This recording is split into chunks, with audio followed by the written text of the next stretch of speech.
Ultra வயலட்டோடைய tesseract. என்னப்பா பேரே மாசாக இருக்கே, அதுக்கேற்ற மாதிரி ஸ்கூட்டர் எப்படி இருக்குன்னு கேட்டிங்கன்னா, ஸ்கூட்டரும் பார்த்தாலே தெரியும். நல்ல ஒரு மாசான ஒரு மேக்ஸி ஸ்கூட்டர் டைப்பில் தான் உங்களுக்கு இந்த ஒரு வெஹிக்கிள்ன்றதை டிசைன் பண்ணியிருக்காங்க.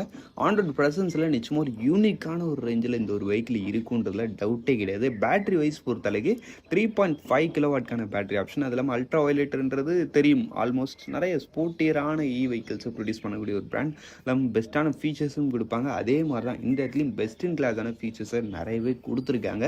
உங்களுக்கு இந்த வெஹிக்கிளோட டாப் ஸ்பீடு 125 கிலோமீட்டர்ஸ் வரைக்கும் ரீச் பண்ண முடியும் மாதிரி சொல்கிறாங்க. ரைடிங் ரேஞ்சு 162 கிலோமீட்டர்ஸ் வரைக்கும் போக முடியும் மாதிரி சொல்கிறாங்க பர் சார்ஜுக்கு. இந்த வெஹிக்கிள்னு பார்த்தோம்னா உங்களுக்கு டூயல் டிஸ்பிளே ஏபிஎஸும் கொடுத்துருக்காங்கன்றப்போ உங்களுக்கு அந்த ஒரு விஷயத்துலையும் உங்களுக்கு எந்த வித ப்ராப்ளமும் கிடையாது.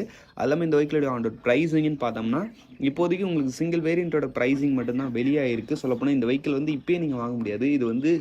இது வரப்போகுதுன்னு சொல்லியிருக்காங்க. நீங்கள் வேணால் ப்ரீ புக் பண்ணிக்கலாம். இது சொல்லப்போனால் ஒரு அப்கமிங் ஸ்கூட்டர். அதனால தான் இதை பற்றி நிறைய டீட்டெயில்ஸ் தெரியல, கொஞ்சம் லிமிட்டடான டீட்டெயில்ஸ் தான் இருக்குது. உங்களுக்கு ப்ரைஸிங் உங்களுக்கு அதான் இப்போதைக்கு வெளியே இருக்க அந்த ஒரு ஸ்டாண்டர்ட் மாடலோடைய ப்ரைஸிங் 1,52,000 கிட்ட வரைக்கும் வருது. என்னை பொறுத்தளவுக்கு அல்ட்ரா வயலட் இந்த அளவுக்கு ப்ரைஸிங் விட்டதே பெரிய விஷயம். அல்ட்ரா வயலட்டில் ஒரு வெஹிக்கிள் வருதுனாலே அதோட ப்ரைஸிங் எப்போதுமே டாப்பில் தான் இருக்கும். இந்த வெஹிக்கிள் தான் கொஞ்சம் ஏதோ மீடியம் ரேஞ்சில் கொடுத்துருக்காங்கன்னு நினைக்கிறேன். சரி, அவ்வளோ தான் ஃப்ரெண்ட்ஸ். இந்த